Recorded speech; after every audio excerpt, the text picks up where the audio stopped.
Good morning. Master की of success में आपका स्वागत है। और ये फिज़िक्स का पहला क्लास है।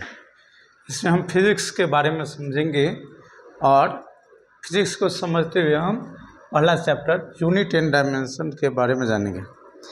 यूनिट एंड डायमेंशन को जानना इसलिए भी ज़रूरी है क्योंकि आप पूरा साइंस पढ़ेंगे, चाहे फिज़िक्स, केमिस्ट्री, बायोलॉजी,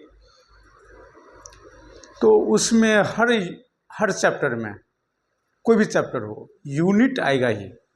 कुछ भी, कोई भी फिजिकल क्वांटिटी है तो यूनिट आएगा ही, डायमेंशन आएगा ही।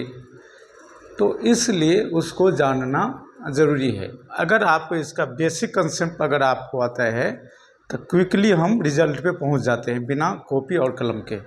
और अगर आपको मान लेते हैं कि बेसिक कंसेप्ट नहीं याद है, रटे हैं, तो आपको यूनिट और डायमेंशन याद करने के लिए ही अलग से टाइम लगेगा।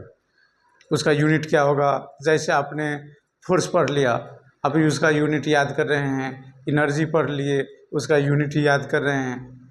और आपने एक बार अगर समझ लिए कि अगर एनर्जी है तो उसका क्या यूनिट होगा, ऐसा यूनिट क्या होगा, सेल्सियस यूनिट क्या होगा, फुट पाउंड FPS यूनिट क्या होगा, या जो भी यूनिट है क्या होगा, आप तुरंत निकाल लेंगे। अगर कंसेप्ट नहीं क्लियर है तो फिर आपको रटना पड़ेगा। तो रटना ना पड़े इसलिए हम यहाँ से चालू कर रहे हैं। तो सबसे पहले हम फिज़िक्स चालू करेंगे। तो फिज़िक्स ये नेचुरल साइंस का पार्ट है, इसमें नेचुरल साइंस। तो ये हम इसके नाम से ही चलते हैं। ये जो आप देख रहे हैं ये लैटिन वर्ड में लिखा हुआ है, लैटिन वर्ड में, सॉरी, ये ग्रीक वर्ड में लिखा हुआ है। ये जो हम लिखे हैं ये ग्रीक वर्ड में लिखे हैं। तो इसको हम पढ़ देते हैं, आपको पढ़ने की ज़रूरत नहीं है, हम इसको पढ़ते हैं। ये जो है ये है, इसका नाम है फ्यूसिस। ये ग्रीक वाले इसको फ्यूसिस पढ़ते हैं, लेकिन इंग्लिश वाले क्या पढ़ेंगे? तो ग्रीक वाले फ्यूसिस पढ़ते हैं। फ्यूसिस का मतलब होता है नेचर।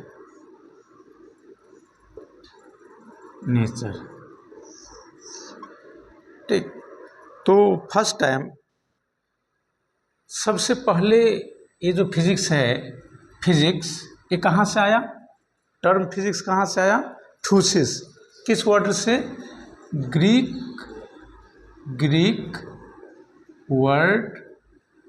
वर्ड से आया, ग्रीक वर्ड से फिजिक्स आया। और सबसे पहले इस फिजिक्स नाम का कौन यूज किया?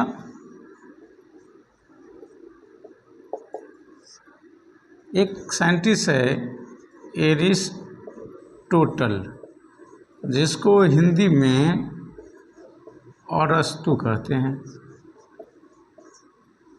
ये 350 BC में सबसे पहले फिजिक्स टर्म का यूज किया। फिजिक्स का इन्होंने नाम यूज किया 350 BC में सबसे पहले। और इसका मतलब होता है, टर्म फिजिक्स का मतलब होता है नेचर। अगर हम फिजिक्स बोलेंगे तो इसका मतलब होगा नेचर। क्लियर? तो फिजिक्स का मतलब ये नहीं कि कोई आपको NCERT या SC वर्मा, M करीम, संजीव गुप्ता या कोई भी फिजिक्स बोलेंगे तो इसका मतलब होगा नेचर, एंड बाद में और जोड़ देंगे नेचुरल फेनोमेना। ठीक।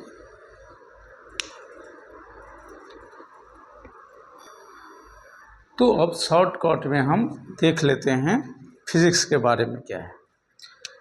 तो अगर शॉर्टकट में अगर देखें फिजिक्स के बारे में कि ये फिजिक्स होता क्या है, तो it is the branch of natural science. It is the branch of natural science. ये नेचुरल साइंस का ही ब्रांच है, इन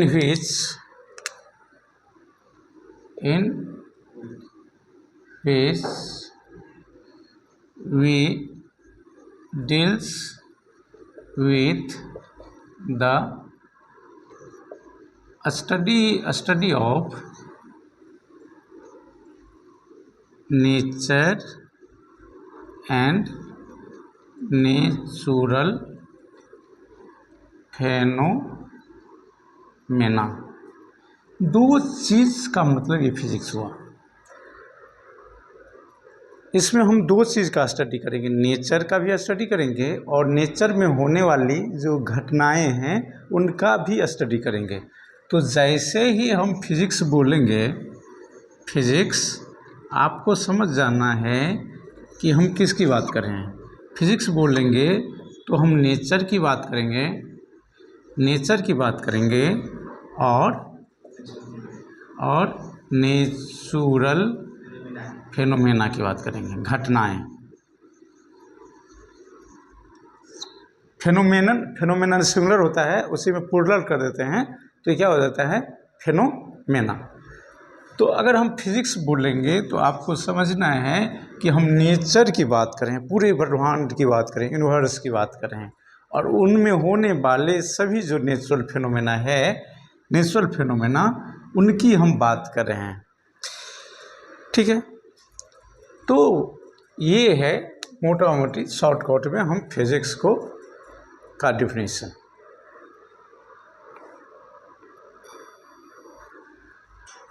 अगर अभी तक के फिजिक्स में जितने नॉलेज अपने पास है, सब नॉलेज के आधार पर अगर फिजिक्स को हम बांट दें फिजिक्स को, तो फिजिक्स को आप दो कैटेगरी में बांट सकते हैं, दो ब्रांच, दो ग्रुप में।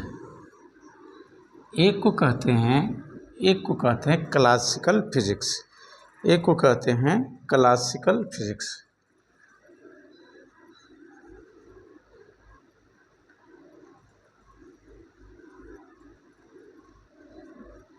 क्लासिकल फिजिक्स और एक को कहते हैं मॉडर्न फिजिक्स।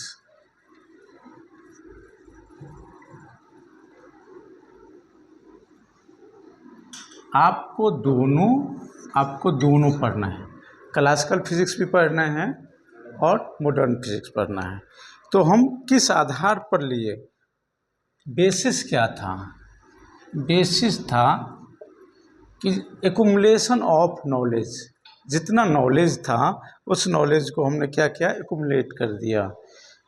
तो यानी कि अभी तक जो पूरे नॉलेज है किस में, फिजिक्स में, उसको एक्युमुलेट कर लेंगे। अगर संग्रह करें जितना भी नॉलेज फिजिक्स की दुनिया में अभी तक है, सबको अगर संग्रह करें तो दो कैटेगरी में हम बांट सकते हैं।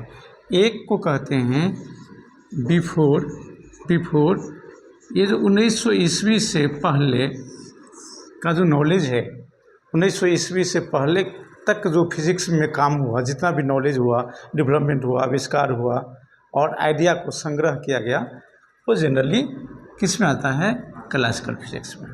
और आफ्टर 1900 ईस्वी के बाद जो आया, ठीक है ना, इसमें उसको कहते हैं मॉडर्न फिजिक्स। इसमें सर ऐज़ैक न्यूटन का बहुत योगदान है और इसमें आइंस्टीन साहब का बहुत योगदान है। आइंस्टीन साहब का इसको बहुत ये है, तो इसलिए समटाइम्स इसको कहते हैं फादर ऑफ मॉडर्न फिजिक्स, भी आइंस्टीन साहब को कहते हैं। इधर sometimes father of classical physics इनको कहते हैं। तो ये क्लासिकल फिजिक्स था और ये मॉडर्न फिजिक्स था। मॉडर्न फिजिक्स में नई टेक्नोलॉजी सबका डेवलपमेंट हुआ। फिर आगे देखेंगे कि क्लासिकल फिजिक्स में हम क्या स्टडी करते हैं और मॉडर्न फिजिक्स में क्या स्टडी करेंगे। तो अब हम कुछ नए टर्म सब के बारे में जानेंगे। तो कुछ टर्म हम देख लेते हैं, जो टर्म बार बार फिजिक्स में आएगा। वो आएगा आपको इलेक्ट्रो, तो जहाँ ये इलेक्ट्रो आ जाए ना, इलेक्ट्रो, इसका मतलब क्या होगा? चार्ज। हम चार्ज की बात करेंगे, ठीक है। चार्ज, इलेक्ट्रो जहाँ भी आ जाए चार्ज, या फिर ये कहाँ से आया है? इसी से, इलेक्ट्रो से ही इलेक्ट्रॉन आया है, ठीक है ना। तो इलेक्ट्रो आ जाए तो इसका मतलब ये हो गया, ठीक है ना। तो ये टाइम टू टाइम आते रहेगा। उसके बाद बार बार जो टर्म आएगा वो आएगा काइनेमेटिक्स। एक काइनेमेटिक्स टर्म कहाँ से आएगा? ये काइनेमा से आया है। काइनेमा, काइनेमा का मतलब हो जाएगा मोशन। मोशन, तो जब भी कभी मोशन के बारे में बात करेंगे, जब भी कभी मोशन के बारे में बात करेंगे तो ये काइनेमेटिक्स आएगा। मतलब काइनेमेटिक्स का मतलब हम मोशन की बात कर रहे हैं, लेकिन मोशन होगा लेकिन विदाउट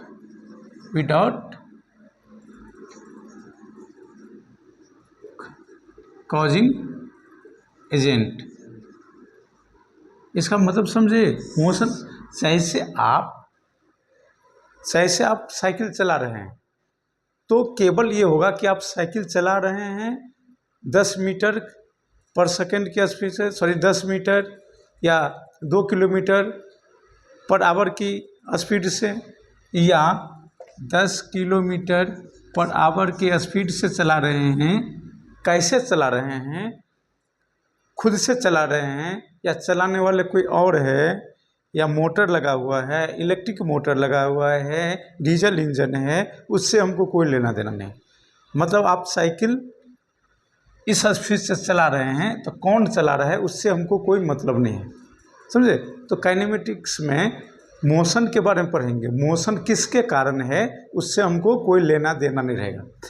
तो पूरे काइनेमेटिक्स में मतलब मोशन के बारे में बात करेंगे कि उसका मोशन किस डायरेक्शन में है, कितना है, पहले कितना था, बाद में कितना हो गया है, ठीक, ये सब हम पढ़ेंगे। लेकिन मोशन कहाँ से आ रहा है, मोशन क्यों आया, ये इसके बारे में हम काइनेमेटिक्स में कभी नहीं पूछेंगे। इसके बाद आएगा आपको डायनेमेटिक्स। ये डायनेमा का मतलब होता था, डायनेमा इसका मतलब होता है पावर। इसमें भी हम मोशन ही पढ़ेंगे, इसमें भी हम क्या पढ़ेंगे? मोशन के बारे में पढ़ेंगे, लेकिन taking into account of causing agent. इसमें किसके कारण ये मोशन हुआ वो पढ़ेंगे। जैसे आगे पढ़ेंगे ग्रेविटेशंस, उसमें देखेंगे कि मोशन हो रहा है लेकिन ग्रेविटेशन के कारण हो रहा है। मोशन हो रहा है, इतना फोर्स लगाया तब हो रहा है, इधर से ये फोर्स लगाया, उधर लिफ्ट है, लिफ्ट में पढ़ेंगे तो देखेंगे कि लिफ्ट कितना फोर्स लगा रहा है।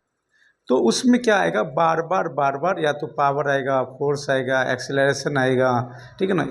ये आते रहेगा, और मतलब जिसके कारण होगा वो आते रहेगा कि मोशन तो है, मोशन हो रहा है, लेकिन मोशन क्यों हो रहे हैं, मोशन किस वजह से हो रहे हैं, ठीक, ये सारे देखेंगे। मतलब हमको फोर्स के बारे में साथ साथ लेके चलना है, ठीक है।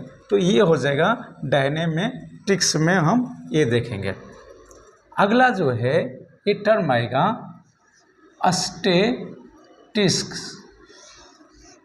ये जहाँ जुड़ जाएगा इसका मतलब होता है एट रेस्ट, ठीक है। स्टैटिस्टिक्स मतलब रेस्ट में होगा, तो इसका मतलब जिस चीज़ का भी स्टडी करेंगे वो क्या होगा?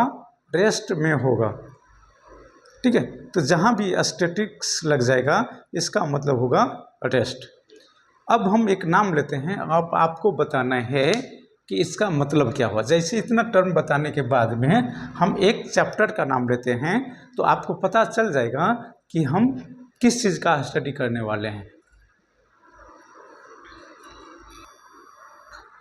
अब कुछ और बता देते हैं, फिर आ रहे हैं। ये बार बार एक टर्म आएगा, थर्मो। थर्मो का क्या मतलब होगा? थर्मो का इसका मतलब होगा कि हम टेम्परेचर की बात करेंगे या हीट की बात करेंगे। ठीक है, जहाँ ये थर्मो लग जाए इसका मतलब हीट की बात करेंगे, टेम्परेचर की, और हीट होगा तो इसका मतलब मिला जुला के हम एनर्जी की भी बात करेंगे। नहीं, हीट क्या है? एनर्जी है, एनर्जी हीट है, तो एनर्जी की हम बात करेंगे तो थर्मो भी आएगा। मैग्नेटिज्म आएगा, मैग्नेटिज्म आएगा, इसका मतलब हम मैग्नेट की बात कर रहे हैं। मैग्नेटिज्म मतलब मैग्नेट की हम बात करेंगे, तो ये मैग्नेटिज्म भी आते रहेगा। ठीक है, अब इतना आने के बाद में अगर ये सब आते रहेगा, ठीक है ना, एक आएगा आपको, एक टर्म आता है बहुत ज़्यादा, उसको कहते हैं फोटो। तो ये जहाँ ये फोटो आ जाए तो अपना सेल्फी नहीं लेना है। इस फोटो का मतलब क्या होगा पता है? लाइट। लाइट, ठीक है, लाइट की हम बात करेंगे। फोटो मीन्स यहाँ लाइट की हम बात करेंगे। तो इस तरह से कुछ टर्म सब हम यूज करते रहेंगे। ठीक है, तो अब हम देखते हैं कुछ नाम, और आपको बताना है कि इसमें हम क्या स्टडी करने वाले हैं। चलिए, हम एक चैप्टर का नाम पढ़ रहे हैं जिसको आपको पढ़ना है। चैप्टर का नाम है इलेक्ट्रोस्टैटिक्स। ठीक है, इस चैप्टर का नाम तो आपको नहीं बताया अभी। अब आप बताओ कि इस चैप्टर में हम किस चीज़ का अध्ययन करेंगे? हैं? अरे अभी बताएं, ये क्या है बोलते ये इलेक्ट्रो है, इसका मतलब चार्ज, और स्टैटिक्स है, इसका मतलब एट रेस्ट। तो स्टडी क्या करेंगे? चार्ज के बारे में अध्ययन करेंगे, और वो चार्ज किस में होगा? रेस्ट में। मतलब अगर चार्ज रेस्ट में होगा तो उस चार्ज के सारे प्रॉपर्टी का स्टडी कहाँ करेंगे? इसका मतलब क्या है? स्टडी ऑफ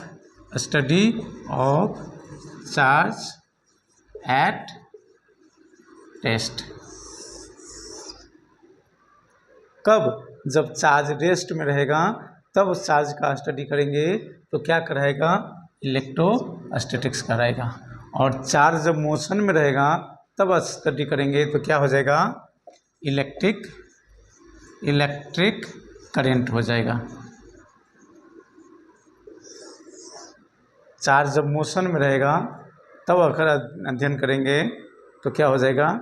इलेक्ट्रिक करंट हो जाएगा। करंट के बारे में भी हम अध्ययन करेंगे। यहाँ चार्ज होगा लेकिन चार्ज मोशन में होगा, और वो भी उसमें भी कंडीशन है, ए इन कंडक्टर के अंदर चार्ज मूव करेगा। तो चार्ज भी दो तरह से मूव करेगा, एक फ्री स्पेस पे मूव करेगा और एक कंडक्टर में मूव करेगा। तब बोलिएगा कि अंतर क्या है? दिखाते हैं अंतर क्या है।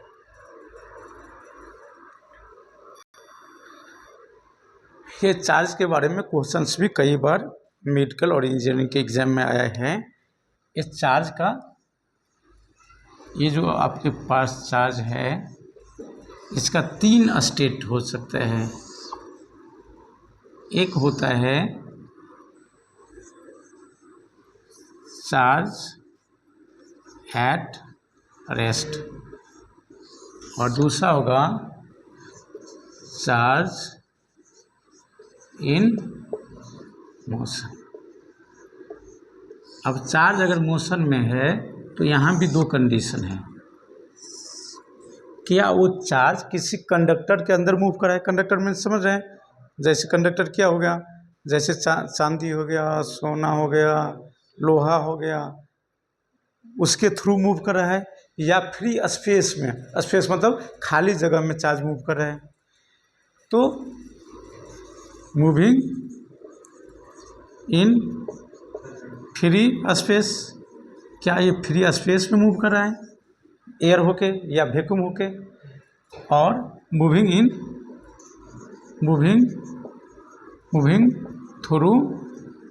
Through a conductor. बोलिएगा कि तीनों में अंतर क्या है? तीनों में अंतर है। तीनों में अंतर ये है कि जब यहाँ रहेगा रेस्ट में तो इलेक्ट्रिक फील्ड जनरेट होता है। इलेक्ट्रिक फील्ड अगर चार्ज रेस्ट में होता है तो केवल इलेक्ट्रिक फील्ड होता है, ठीक है। और जब चार्ज कंडक्टर में होता है तो इसको कहते हैं मैग्नेटिक फील्ड होता है। मैग्नेटिक फील्ड मतलब मैग्नेटिक फोर्स, इलेक्ट्रिक फोर्स इसको ऐसे लिखते हैं, ठीक है। और मैग्नेटिक फोर्स को बी से लिखते हैं, ठीक। और जब फ्री में होगा, फ्री स्पेस में होगा, तो यहाँ क्या होगा, ई भी होगा और बी भी होगा, इलेक्ट्रिक फील्ड भी होगा और मैग्नेटिक फील्ड भी होगा, दोनों इफेक्ट होगा। तो आपका लाइट जो आता है, लाइट सूर्य से लाइट वो कैसे मूव करके आता है? कंडक्टर से तो आता नहीं है, कहाँ से आता? स्पेस से आता है ना। तो स्पेस से आता तो यहाँ दोनों काम करता है, इलेक्ट्रिक फील्ड भी काम करता और मैग्नेटिक फील्ड भी काम करता। दोनों फील्ड के कारण ये लाइट वहाँ से यहाँ आ जाता है। इलेक्ट्रिक और मैग्नेटिक दोनों फील्ड वहाँ काम करता है। तो समझ गए? ये क्वेश्चंस भी होता है कि एक चार्ज कंडक्टर में मूव कर रहा है, बताइए कौन सा फील्ड होगा? तो कंडक्टर में है तो मैग्नेटिक फील्ड। बड़े बड़े जो आपका ये 3000 या ये 14000 वोल्ट वाला जो जाता है ये लाइन, तो देखते हैं कितना ऊपर रखता है। क्यों? क्योंकि आदमी को अट्रैक्ट कर सकता है वो। ये जो करंट जाता है, बिजली का करंट, जिसमें कितना वोल्ट रहता है बड़े बड़े में, 1000 वोल्ट या जितना भी वोल्ट हो, तो ये ऊपर से रहता है, इसलिए क्योंकि मैग्नेटिक फील्ड के कारण वो क्या कर रहा है, अट्रैक्ट कर रहा था, तो उसमें मैग्नेटिक फील्ड हुआ। और जो रुका हुआ चार्ज है उसको इलेक्ट्रिक फील्ड कहते हैं। कैसे? बाल को कहीं से झाड़िए और कागज़ के पास दीजिए, खींच लेता है। किसके कारण? इलेक्ट्रिक फील्ड के कारण। और फ्री स्पेस में अगर मूव कर रहा है तो इलेक्ट्रिक फील्ड भी होगा और मैग्नेटिक फील्ड भी होगा। तो देख लेते हैं क्लासिकल फिजिक्स में क्या पढ़ेंगे। क्लासिकल फिजिक्स में हम पढ़ेंगे, थोड़ा शॉर्टकट में देखते हैं। तो हमें देखना है हीट एंड डायमेंशन। तो इसको आपको मैकेनिक्स पढ़ना है। मैकेनिक्स नाम सुनिएगा कि मैकेनिक्स क्लियर हो गया है, पहले से है कि मैकेनिक्स क्लियर हो गया है। मैकेनिक्स पढ़ेंगे स्टडी ऑफ मोशन। इसमें क्या पढ़ें? Study of motion of an object. लेकिन चीज देखना है कि मैकेनिक्स में जो होगा मोशन, ये क्या होगा? वेरी स्लो मोशन की हम बात करेंगे। अब बोलिएगा कि स्लो मोशन का क्या मतलब? सर वेरी स्लो मोशन का मतलब ये होता है हम विथ रिस्पेक्ट टू लाइट की तुलना में कर रहे हैं। लाइट का जो मोशन है कितना जाता? 1 सेकंड में 3 लाख किलोमीटर, 3 लाख किलोमीटर। तो हम उसकी बात नहीं कर रहे हैं, हम इसकी बात कर रहे हैं। 10⁸ मीटर पर सेकंड की तुलना में कम होगा। आप बाइक चलाएंगे, लाइट स्पीड से चला सकते हैं? नहीं चला सकते ना। तुलना में कितना कम है। कार चलाएंगे, दौड़ेंगे, साइकिल चलाएंगे, एक बड्डी गिरेगा, एक एप्पल गिरेगा, एक गेंद गिरेगी छत से, ठीक है ना। एक गेंद को आप उछालेंगे, आप क्रिकेट ठीक है ना, बैट से बॉल को फेंकेंगे, इस सब का स्पीड कितना हो जाएगा, 10 दौड़ेगा, ठीक है ना, एक 10 दौड़ेगा, एक रॉकेट। तो ये सब जितने भी है लाइट के तुलना में क्या होगा, इसका स्पीड बहुत कम होगा। क्लासिकल फिजिक्स में लाइट बहुत कम होता है, ठीक है ना, स्पीड इतना ध्यान रखना है। इसके बाद आता है दूसरा, ये भी हम पढ़ लेंगे, और अब जो टॉपिक बता रहे हैं वो फिजिक्स में भी पढ़ना है और केमिस्ट्री में भी पढ़ना है। थर्मोडायनेमिक्स। अब आपको याद हो गया, हम किसकी बात करेंगे थर्मोडायनेमिक्स में, हीट की बात करेंगे, हीट चेंज की बात करेंगे। तो डायनेमिक्स, तो थर्मो का मतलब क्या हुआ अभी बताएं। थर्मो का मतलब क्या होगा, हीट होगा, हाँ हीट। और डायनेमिक्स का मतलब कॉजिंग एजेंट, जो चेंज कर दे इसको, किसके कारण चेंज होगा। तो इसका तो मतलब या तो पावर होता है या चेंजेज होता है। तो हीट चेंज की बात करेंगे, यहाँ क्या होगा, हीट चेंज होगा। और तो हीट चेंज कब होगा, उसमें थर्मोडायनेमिक्स उसमें भी पढ़ेंगे, केमिकल रिएक्शन में। जब एक केमिकल एक कंपाउंड और से दूसरे कंपाउंड बनेगा तो वहाँ भी हीट एनर्जी रिलीज होगा, समटाइम्स होगा, समटाइम्स एब्जॉर्ब होगा। कभी आपको हीट बाहर से देना पड़ता है रिएक्शन के लिए, और कभी रिएक्शन होता है तो हीट निकलता है, ठीक है। तो एक्सोथर्मिक और थर्मिक रिएक्शन वहाँ आप पढ़ेंगे। जैसे हाइड्रोजन और ऑक्सीजन मिल के H2O बनेगा, तो यहाँ क्या होगा, हीट निकलेगा, ठीक है। और कभी कभी आपको हीट बाहर से देना पड़ता है तो रिएक्शन आएगा। तो ये सब थर्मोडायनेमिक्स में पढ़ेंगे। मिला जुला के हम यहाँ इसमें वर्क और एनर्जी के बारे में थर्मोडायनेमिक्स में देखेंगे। वर्क और एनर्जी थर्मोडायनेमिक्स में देखते हैं, ठीक है ना। वर्क ही क्या एनर्जी में बदल जाता है, एनर्जी क्या होता है वर्क में। तो थर्मोडायनेमिक्स में वर्क, एनर्जी, इस सब के बारे में जानेंगे। मतलब मिला जुला के हीट क्या है, एनर्जी। पहले रेलवे कैसे चलता था, कोयला से, आपको पता है, से फिर डीजल से, पेट्रोल से चला, अब करंट से चलता है। तो ये सब एनर्जी हीट एनर्जी से रिलेटेड था। तो इसमें हम वर्क एनर्जी से रिलेटेड जितने भी एक्टिविटीज़ है फिजिक्स में वो सब हम पढ़ेंगे थर्मोडायनेमिक्स में।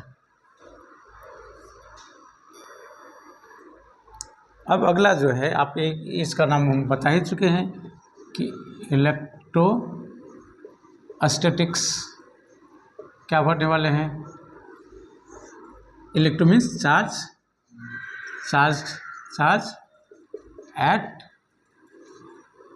At rest, statics charge at rest. यहाँ क्या होगा, इलेक्ट्रिक फील्ड के बारे में हम देखेंगे। इलेक्ट्रिक फोर्स होगा, इलेक्ट्रिक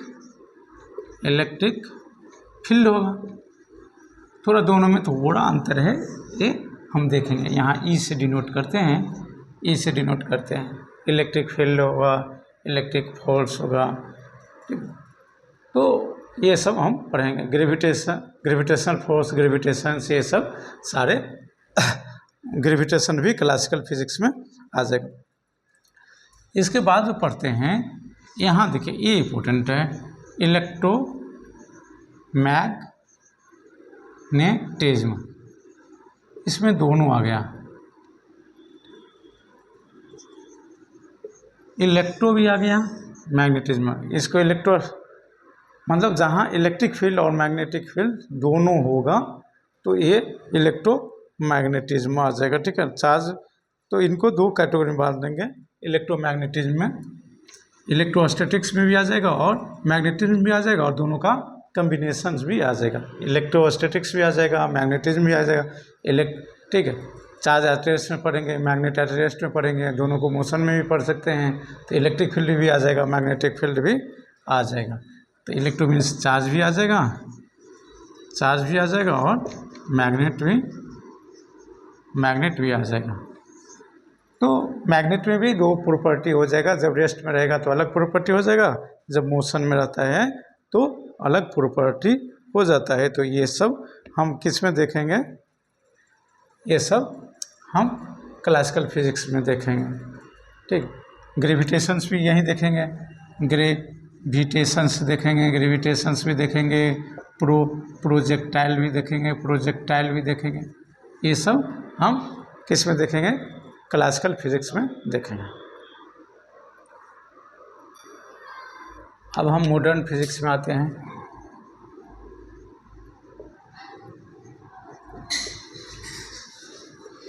मॉडर्न फिजिक्स में आते हैं। मॉडर्न फिजिक्स में हम पहला जो देखते हैं वो रिलेटिविटी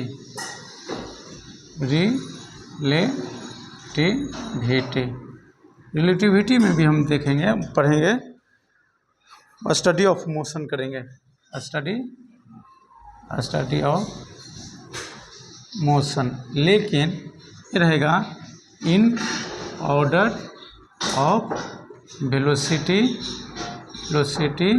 ऑफ लाइट। ये मूव करेगा 3 × 10⁸ मीटर पर सेकेंड। यहाँ जो वेलोसिटी होगा वो लाइट के आसपास होगा या लाइट से थोड़ा कम, ठीक, इसी के ऑर्डर में रहेगा। वैसे चीज़ों का, पार्टिकल का वेलोसिटी हम यहाँ देखेंगे मॉडर्न फिजिक्स में। ठीक है, order of velocity of light रहेगा। दूसरा, इसके बाद में क्वांटम मैकेनिक्स देखेंगे। Quantum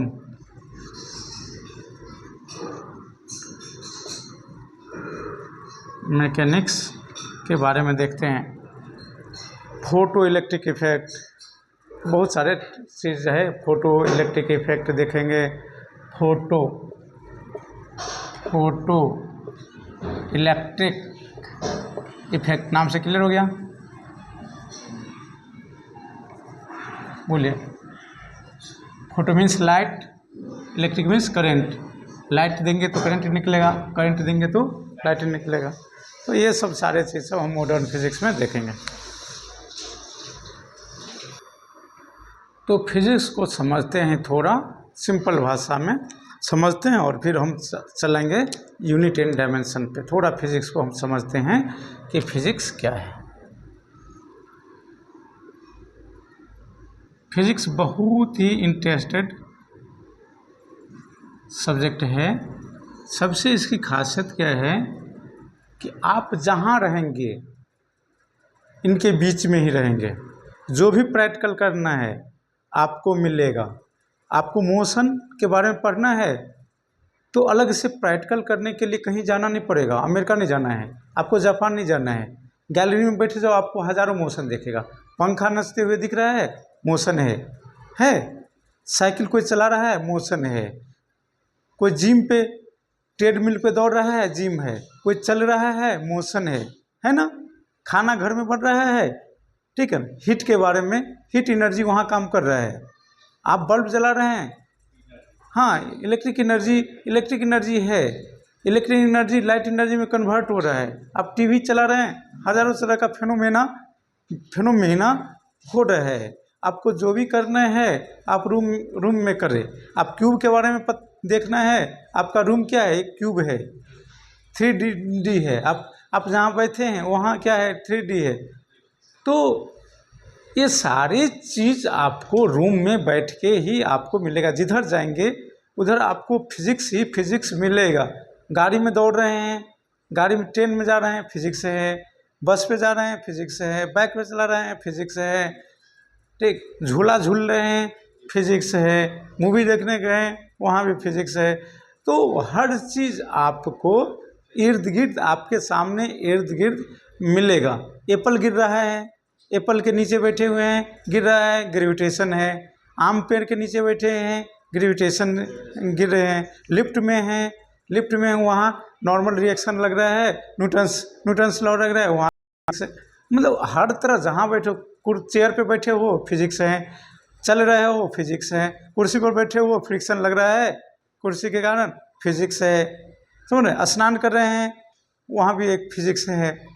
viscous tension, surface tension, कपड़ा धो रहे हैं, वहाँ भी फिजिक्स है। मतलब जो भी कर रहे हो फिजिक्स है। तो आपको प्रैक्टिकल करने के लिए और समझने में कोई दिक्कत नहीं होता है। तो थोड़ा फिजिक्स को समझते हैं। ऐसे रियल मायने में फिजिक्स क्या है? फिजिक्स क्या है? Study of study of, actually ये मैटर जानते हैं ना, matter, energy and their interactions. Real मायने में फिजिक्स क्या है? पदार्थ, मैटर। तो रियल मायने में फिजिक्स क्या है कि मैटर है, एनर्जी है, और दोनों के बीच में इंटरएक्शन है। इंटरएक्शन जनरली क्या होता है कि एनर्जी मैटर में कन्वर्ट हो जाता है और मैटर एनर्जी में कन्वर्ट हो जाता है। लेकिन अगर स्टार्टिंग में लोगों का ख्याल था, शुरू में पुराने समय में, कि physics is the science of measurement, इसको ओरिजिनल साइंस ऑफ मेजरमेंट करता था ओरिजिनली लोगों का ख्याल था कि physics is the science of measurement. ये केवल नाप तोल करने के लिए हम यूज करते हैं फिजिक्स का, ऐसा।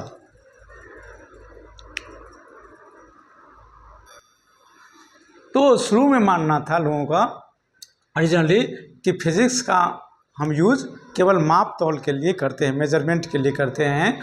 लेकिन बाद में हम देखें कि इसमें हम मैटर, एनर्जी और दोनों का करते हैं।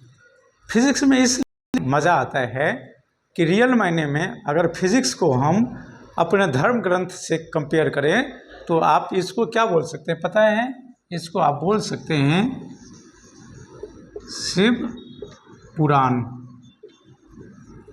शिव पुराण का नाम सुने? हिंदू धर्म में शिव पुराण जो है ये बताता है पूरे ब्रह्मांड के ओरिजिन के बारे में बताता है कि एक शिव है, उसी से पूरे ब्रह्मांड का ये हुआ। ठीक है, तो फिजिक्स को साइंस की भाषा में अगर समझे तो ये शिव पुराण की तरह होता है। अब कैसे, ये हम बताते हैं कि इसको शिव पुराण की तरह फिजिक्स को क्यों कहा जाता है। और फिजिक्स में अगर आपको इंटरेस्ट अगर आ गया तो साइंस के किसी भी पेपर में आपको बहुत मज़ा आने वाला है। फिजिक्स अगर जो समझ जाता है तो उनको साइंस के कोई भी पेपर समझना आसान हो जाता है, क्योंकि ये आपको फिजिक्स कंसेप्ट को बहुत डीप तक समझाता है। क्यों समझाता है? क्योंकि इसमें हम नेचर के बारे में जानते हैं और हम भी तो नेचर का ही पार्ट हैं। तो अगर फिजिक्स को समझ गए तो अपने आप को समझने में बहुत आसानी होता है। ठीक है ना, क्योंकि फिजिक्स में हम क्या समझते हैं? नेचर को, और नेचर ही तो पूरा यूनिवर्स है ना। नेचर क्या है? यूनिवर्स है, और नेचर में होने वाले घटनाओं को भी समझते हैं।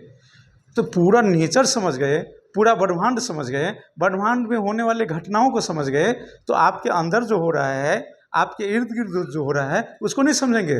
तो फिजिक्स वाला का दिमाग, जो फिजिक्स में तेज होता है, जो फिजिक्स में इंटरेस्ट रखता है, उसका दिमाग और दिल बहुत शार्प हो जाता है। वो आंख बंद करके बहुत कुछ समझ ले लेता है। ठीक है ना, उसका IQ लेवल बहुत बढ़ जाता है, क्योंकि वो नेचर्स के बारे में जानता, नेचर्स में होने वाली घटनाओं को जानता। तो इतना एक्सपर्ट हो जाता है कि समझिए कि वो, ठीक है ना, ज्योतिष बन जाता है। अगर फिजिक्स में अच्छा नॉलेज हो गया तो समझिए कि ज्योतिष की तरह IQ लेवल तेज हो जाता है। तो ये बहुत ही इंटरेस्टेड सब्जेक्ट है और इसमें ज़्यादा दिमाग लगाने की ज़रूरत नहीं है, बस कंसेप्ट को समझने की ज़रूरत है। तो चलिए, अगर ये शिव पुराण से इसको चर्चा करें, तुलना करें किसको? फिजिक्स को। तो फिजिक्स में शिव पुराण में होता है 2 ई और सब। ई का मतलब होता है एनर्जी, और सब का मतलब मैटर। जैसे हम बोलते हैं मरने के बाद क्या हो जाता है कि केवल बॉडी बच जाता है, सब। ठीक है ना, तो क्या हो जाता है? मैटर। हम फिजिक्स की भाषा में उसको मैटर कहेंगे। और ये जो एनर्जी था, जिसको हम आत्मा बोलते हैं, ठीक है ना, खैर वो उधर की बात है। तो देखिए, ई क्या था? एनर्जी, और सब क्या है? मैटर। और एनर्जी और मैटर मिलके ही क्या बनता है? फिजिक्स। उधर क्या हो गया? शिव बन गया। शिव में 2 ही चीज़ें बोलता है, शिव पुराण यही चीज़ बोलता है कि पूरा ब्रह्मांड एनर्जी है और मैटर है, पदार्थ है। इसी से दोनों के पूरा सृष्टि का चक्र चलता। फिजिक्स वाले क्या बोलते कि एनर्जी और मैटर फिजिक्स है, थोड़ा इसको तुलना करें तो फैमलिंग, स्त्रीलिंग, और ये क्या हुआ पुलिंग, ठीक है ना, स्त्रीलिंग पुलिंग। तो ये कैसे काम किया, हीरोइन की तरह काम किया, ये कैसे किया, हीरो को की तरह काम किया, और ये लव स्टोरी बन गया। तो इसलिए फिजिक्स को कहते हैं physics is the love story of energy and matter. Physics is the love story of matter. तो बोलिए, जहाँ फिल्म चलता हो तो स्टूडेंट को पढ़ने में मन लगेगा कि नहीं पड़ेगा। जहाँ हीरो भी, जिस फिल्म में हीरो भी हो, मतलब एनर्जी भी हो, है ना, हीरोइन भी हो, जिस फिल्म में हीरो भी हो मतलब मैटर है, जिस फिल्म में एनर्जी है यानी कि हीरोइन है, और वहाँ लव स्टोरी चल रहा है, और ऐसा फिल्म है जिसको कहते हैं फिजिक्स। तो फिजिक्स में तो ऐसे ही मज़ा आने वाला है, तो बहुत मज़ा आने वाला है। लेकिन इसको एक फिल्म की तरह समझना है, एक कहानी की तरह समझेंगे और एक एक स्टेप्स को देखेंगे तो फिजिक्स में रियली में बहुत मज़ा आता है, ठीक है ना। और मुझे याद है कि, ठीक है ना, मेरा स्टूडेंट फिल्म को छोड़ देता था लेकिन मेरे क्लास में ज़रूर आता था, ठीक है ना, क्योंकि इसमें बहुत मज़ा आने वाला है।